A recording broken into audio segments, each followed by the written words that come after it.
Ellen White enjoyed music, good music. And if you read her writings, you'll find a number of places where she talks about the kind of music that is really appropriate for a Christian to be listening to. She used to tell her grandchildren, "Children, we must learn to sing the songs of Zion here if we would join the angel choir yonder."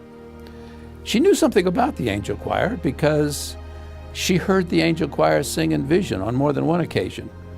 In fact, one time when I was talking with Ellen White's youngest granddaughter, Grace Jacques, she told me that on occasion, apparently this didn't happen very often, but on occasion, when Ellen White, when her grandmother would come from her bedroom in the morning, she would ask them in the family, "Did you hear the angel choir singing last night?"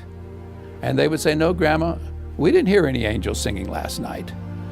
But Grace told me that as they talked amongst themselves in the family, they came to the conclusion that on rare occasions, once in a while, God would send the angel choir to sing to Ellen White in a prophetic dream of the night, to lift just momentarily the burden that he knew she was carrying as his messenger.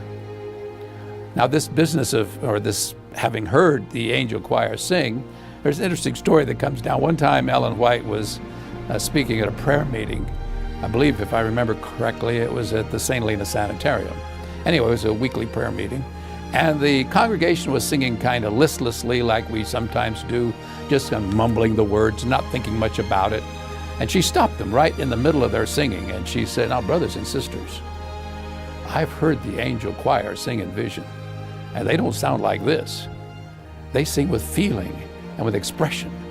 Don't you think that we could do a little bit better?" And the story is that they did a lot better.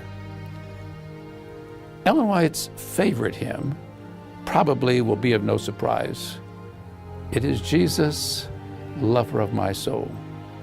When you think about all that that woman wrote about Jesus and the very popular books, some of the most beloved books that she wrote, things like The Desire of Ages and Steps to Christ, and even the great controversy between Christ and his angels and Satan and his angels, it is no wonder that "Jesus, lover of my soul" was her favorite hymn. How do we know that? Because she says that was her favorite hymn. Now, I know various people say various hymns were her favorites, but she says in a letter to a friend in 1906 that after she had preached at a certain place, she had them sing my favorite hymn, "Jesus, lover of my soul." Earlier, many years earlier than that, in her own diary, private diary, she never expected anybody to read this. She wrote out in longhand 2 stanzas of the hymn. And then she wrote afterwards, "My whole being longs after the Lord. I am not content to be satisfied with occasional flashes of light. I must have more." That's typical of Ellen White. Thoroughly in love with Jesus, and it's even shown in her favorite hymn.